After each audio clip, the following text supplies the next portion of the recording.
اور بات سنو، کیا کہا تم نے؟ اپنے کام کے اچھے خاصے پیسے لیتے ہو، کون ہو تم؟ باس بولا، ابھی تک آپ کو یہی نہیں پتہ چلا کہ ہم کون ہیں؟ کمال ہے بھائی، اس وقت بھی تو ہم ڈیوٹی پر ہی ہیں۔ ظاہر ہے کہ ہمارا باس بھی ہمیں اس کام کے اچھے خاصے پیسے دیتا ہے، جتنا بڑا کام اتنی بڑی رقم، کیوں انکل؟ بابر نے جواب دیا۔ انکل؟ کون انکل؟ خبردار، مجھے انکل ونکل نہیں کہنا، میں تمہارا انکل نہیں ہوں، باس ہوں، باس نے غرائی ہوئی آواز میں کہا۔ اوہ اچھا اچھا، ہاں آپ تو باس ہیں، ہمارے انکل نہیں ہیں۔ بھائی بچوں، سن لیا تم نے، ہی ہمارے انکل نہیں ہیں، اس لیے امید نہ رکھنا کہ کھانے کے لیے کوئی چیز آئے گی، انسپکٹر بابر نے بچوں کی طرف دیکھ کر کہا۔ اوئے اپنا منہ بند کرو، تم لوگ دیکھ نہیں رہے باس کیا کہہ رہے ہیں؟ دائیں طرف کھڑے ہوئے ایک گن مین نے چیختے ہوئے کہا۔ اگر ہم اپنا منہ بند کر دیں گے تو پانی کیسے پئیں گے؟ ویسے بھی تم لوگ کھانے کے لیے کچھ نہیں منگوا رہے، جاؤ، آئندہ ہم لوگ تمہارے گھر نہیں آئیں گے۔ کیا مصیبت ہے، عجیب بے وقوف لوگ ہیں یہ۔ احسان تم نے ہمارا وقت ضائع کیا، کیا سمجھا تھا اور یہ لوگ کیا نکلے؟ یہ تو نرے بے وقوف لوگ ہیں، اس وقت ہماری قید میں ہیں، گھبرانے کے بجائے انہیں کھانے کی پڑی ہوئی ہے۔ ان کا باس کیسا ہوگا جو ان جیسے لوگوں کو پالا ہوا ہے؟ مجھے ان لوگوں سے بات نہیں کرنی، میں تو کچھ اور ہی سمجھا تھا، باس نے بیزاری سے کہا۔ اور احسان حیرت سے یہ سب کچھ دیکھ رہا تھا۔ دیکھیں جی، آپ ہمارے باس کو کچھ نہ کہیں، وہ بہت شریف آدمی ہے، اگر آپ کو کچھ نہیں کھلانا تو مت کھلائیں، میں آپ سب کے لیے خود اچھا سا برگر منگواتا ہوں۔ یہ کہنے کے ساتھ ہی انسپکٹر بابر نے جیب سے اپنا مخصوص موبائل نکالا اور ڈائلنگ بٹن دبا دیا۔ ہیلو ہیلو بھائی، فوراً بہت سارے اچھے سے اسپیشل برگر ہمارے لیے بھیجو، یہ لوگ تو بہت ہی کنجوس ہیں۔ انسپکٹر نے فوراً فون بند کر کے جیب میں رکھ لیا۔ ابے یہ کیا بدتمیزی ہے، باس زور سے چیخا۔ بدتمیزی نہیں باس، یہ تو برگر ہے، انسپکٹر بابر نے بھی ترکی بترکی جواب دیا۔ اس کے ساتھ ہی باہر سے اچانک فائرنگ کی آواز آئی۔ آواز بہت قریب سے آئی تھی اور بہت زوردار تھی۔ اس اچانک فائرنگ کی آواز کی کسی کو توقع نہیں تھی۔ باس سمیت تمام لوگوں کی نگاہیں ہال کے دروازے کی طرف اٹھ گئیں۔ ہال کا دروازہ کسی نے زوردار لات مار کر کھول دیا۔ دروازہ کھلنے کے ساتھ ہی کوئی تقریباً 15 سے 20 سادہ کپڑوں میں ملبوس مسلح افراد اندر گھس آئے، اور سب نے کلاشنکوف یا ریپیٹرز گنیں تانی ہوئی تھیں۔ سب لوگوں نے اپنے ہاتھ کھڑے کر لیے، سوائے انسپکٹر بابر کے جو کھڑے ہوئے مسکرا رہے تھے۔ پھر انہوں نے ہاتھ کے اشارے سے سجاد اور انور کو ہاتھ نیچے کرنے کا کہا اور بولے، بھائی فکر نہیں کرو، یہ لوگ ہمارے لیے برگر لے کر آئے ہیں۔ کہاں ہیں ہمارے برگر؟ انسپکٹر بابر کی آواز آئی۔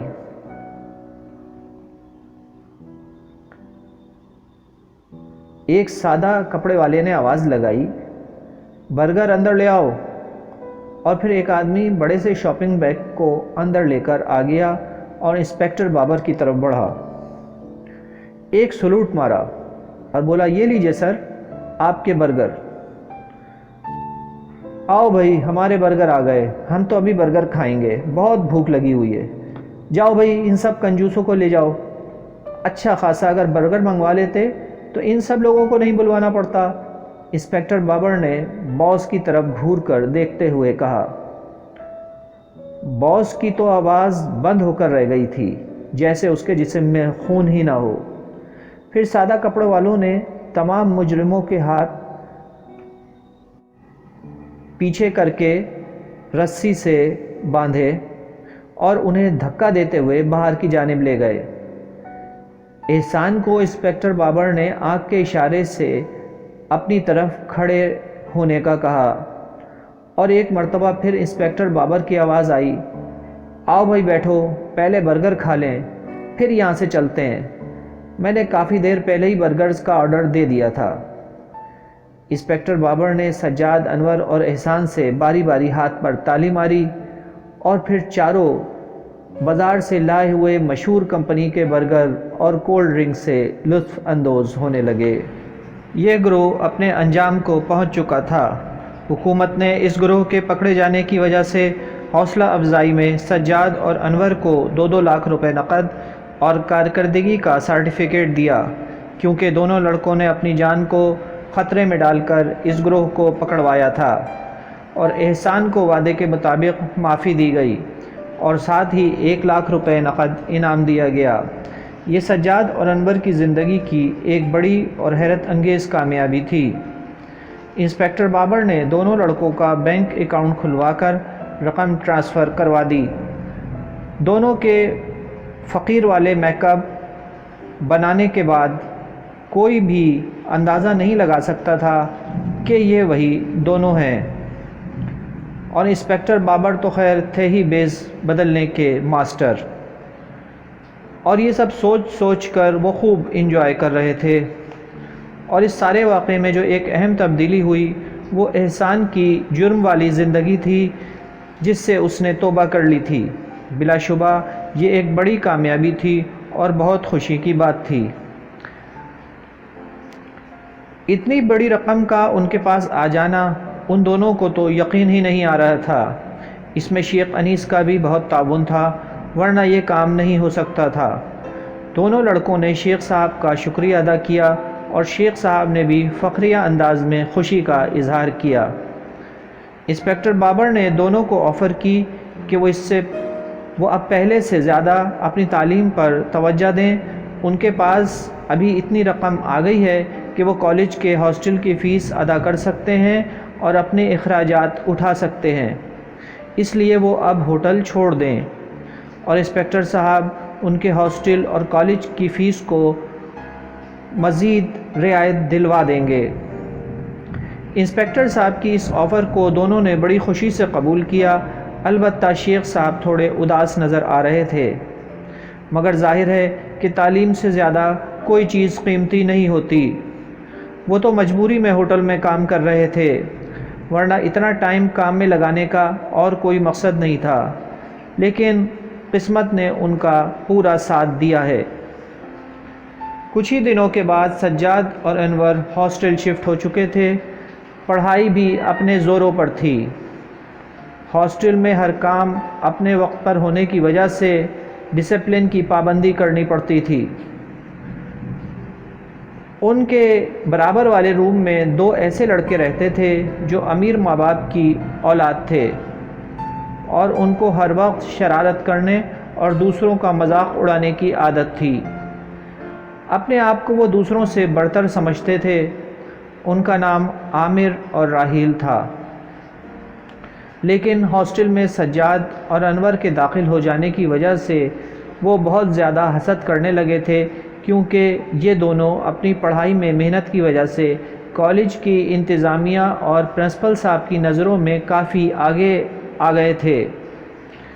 پرنسپل صاحب اکثر ان سے پڑھائی اور دیگر معاملات پر خیریت دریافت کرتے رہتے تھے، اور اساتذہ کرام ان کے اخلاق اور تمیز کی دوسرے طالب علموں کو مثال دیتے رہتے تھے۔ یوں وہ اپنے کالج میں ایک نمایاں حیثیت حاصل کر رہے تھے۔ عامر اور راحیل نے ان سے جیلس ہو کر ایک پلان تیار کیا تاکہ وہ اپنی موجودہ حیثیت کھو دیں۔ پلان کے مطابق کالج کا ایک لڑکا اسد پڑھائی میں مدد کے بہانے ان سے کیفیٹیریا میں ملے گا اور پڑھائی کے دوران اپنا پرس کتابوں کے پاس ہی رکھ دے گا۔ پرس میں ایک مناسب رقم بھی موجود ہوگی، اور پھر اچانک عامر ان لوگوں سے ملنے آئے گا اور وہ پرس اٹھا کر چپکے سے سجاد کے بیگ میں ڈال دے گا، اور راحیل ان لوگوں کو اپنی باتوں میں لگائے رکھے گا۔ پلان کے عین مطابق ایک دن انہوں نے ایسا ہی کیا۔ جب سب اپنے کمروں میں واپس چلے گئے تو اسد نے یہ ظاہر کیا کہ اس کا پرس غائب ہے اور اس میں رقم بھی موجود ہے۔ اس رقم میں سے اسے کالج کی فیس بھی جمع کروانی ہے اور اس میں اس کے دیگر اخراجات کی بھی رقم ہے۔ وہ بے چینی کی اداکاری کرنے لگا اور فوری طور پر جا کر کالج کی انتظامیہ کو شکایت کی کہ اگر کسی کو میرا پرس ملا ہو تو وہ مجھے واپس کر دے، یا اگر کسی نے مذاق کیا ہے تو بھی بتا دے، کیونکہ اس وجہ سے وہ بہت سخت پریشان ہے۔ انتظامیہ نے فوری طور پر ریکوری کے لیے اعلان کر دیا، مگر کہیں سے بھی کوئی اطلاع نہیں آئی۔ کالج کی انتظامیہ نے اسد سے آج کے دن کی تفصیلات پوچھی تو اس نے اب تک کی ساری مصروفیات بتا دی۔ کہنے لگا، ہاں یہ مجھے یاد نہیں کہ جب میں کیفیٹیریا میں پڑھ رہا تھا تو اس وقت میں نے اپنا پرس واپس اپنے بیگ میں ڈالا تھا یا نہیں۔ اچھا یہ بتائیں اس وقت آپ کی ٹیبل پر کون کون آیا تھا جب آپ نے پڑھنے کے لیے بیگ وغیرہ کھولا تھا؟ انتظامیہ کے ایک آدمی نے پوچھا۔ جی وہ میں تو سجاد اور انور کے ساتھ بیٹھا ہوا تھا، ہمارے پاس ہاں وہ عامر اور راحیل تھوڑی دیر کے لیے آئے تھے، اسد نے جواب دیا۔ اوہ بس ہمیں اب اندازہ ہو رہا ہے کہ یہ شرارت کس کی ہے، منتظم نے جیسے سب کچھ سمجھتے ہوئے کہا۔ چلو آؤ میرے ساتھ، یہ کہہ کر وہ سب لوگ عامر اور راحیل کے روم میں گئے اور ان سے تلاشی کا کہا۔ وہ دونوں بخوشی راضی ہو گئے۔ جی ہاں بالکل لے لیں تلاشی، لیکن تلاشی سب کی ہونی چاہیے، صرف ہماری نہیں، عامر نے جواب دیا۔ جی ہاں بالکل، آپ کے بعد پھر برابر والے کمرے کی بھی ہوگی۔ اس کے بعد تلاشی شروع ہوئی مگر کچھ برآمد نہیں ہو سکا۔ وہ لوگ وہاں سے تلاشی کے بعد برابر والے کمرے میں سجاد اور انور کے پاس پہنچے۔ جی بہت معذرت ہے لیکن ہمیں فارمیلٹی پوری کرنی پڑے گی، منتظم نے دونوں لڑکوں سے مخاطب ہوتے ہوئے کہا۔ نہیں جی کوئی بات نہیں، آپ اپنا فرض ادا کریں، سجاد نے اطمینان سے کہا۔ اور پھر اگلے ہی لمحے سب حیرت زدہ رہ گئے جب وہ پرس سجاد کے بیگ میں سے برآمد ہو گیا۔ خود سجاد اور انور دونوں کے ہوش اڑ گئے تھے۔ منتظم صاحب خود محو حیرت تھے۔ واپس جاتے ہوئے کہنے لگے، صبح پرنسپل صاحب کے علم میں ساری بات لائی جائے گی اور فیصلہ سب کے سامنے اسمبلی میں ہوگا تاکہ سارے اسٹوڈنٹس کے سامنے ایک مثال بن سکے۔ صبح اسمبلی میں سب جمع تھے۔ خلاف معمول زیادہ خاموشی طاری تھی۔ پرنسپل صاحب تک کافی افسردہ نظر آ رہے تھے اور سجاد اور انور کا تو حال ناقابل بیان تھا۔ صاف پتہ چل رہا تھا کہ اس وقت راحیل اور عامر اپنی خوشی زبردستی ضبط کرنے کی کوشش کر رہے ہیں۔ پھر اعلان ہوا کہ اسمبلی کے بعد سب لوگ کچھ دیر کے لیے یہیں رکیں گے، ابھی کلاسز میں نہیں جائیں گے۔ اسمبلی ختم ہوئی۔ تمام اسٹوڈنٹس بے تابانہ انداز میں کارروائی کا انتظار کر رہے تھے۔ پھر مائک پر آ کر منتظم صاحب نے کل کی ساری تفصیل سنائی اور پرنسپل صاحب کو دعوت دی کہ وہ مائک پر آ کر فیصلہ سنائیں۔ پرنسپل صاحب نے مائک پر بولنا شروع ہی کیا تھا کہ خاموش اسمبلی میں سے آواز آئی، سر پلیز ایک منٹ رکیں۔ سب کی نگاہیں اسمبلی کے بیچ میں کھڑے ہوئے اسٹوڈنٹ ارسلان پر پڑی۔ ارسلان نے اپنا ہاتھ اوپر اٹھایا۔ سر مجھے اجازت دیں، میں آپ کو ایک ثبوت دکھانا چاہتا ہوں۔ ثبوت؟ اچھا اجازت ہے، پرنسپل صاحب کی آواز آئی۔ ارسلان تیز تیز قدموں سے چلتا ہوا اسٹیج پر پہنچا اور بولا، یہ دیکھیں سر، میں نے کیفیٹیریا میں کل کے واقعے کی یہ ویڈیو بنائی ہے، اس میں سب کچھ صاف نظر آ رہا ہے۔ پرنسپل صاحب نے جلدی سے اس کے ہاتھ سے موبائل لے لیا اور ویڈیو دیکھی، پھر موبائل منتظم صاحب کی طرف بڑھا دیا۔ منتظم صاحب نے بھی ویڈیو دیکھی اور پھر وہ پرنسپل صاحب کی طرف دیکھنے لگے۔ پرنسپل صاحب کے چہرے پر ایک اطمینان اور خوشی کی لہر دوڑ گئی۔ پھر ان کو آواز آئی، بھائی ارسلان، تمہیں یہ ویڈیو بنانے کی کیوں ضرورت پیش آئی؟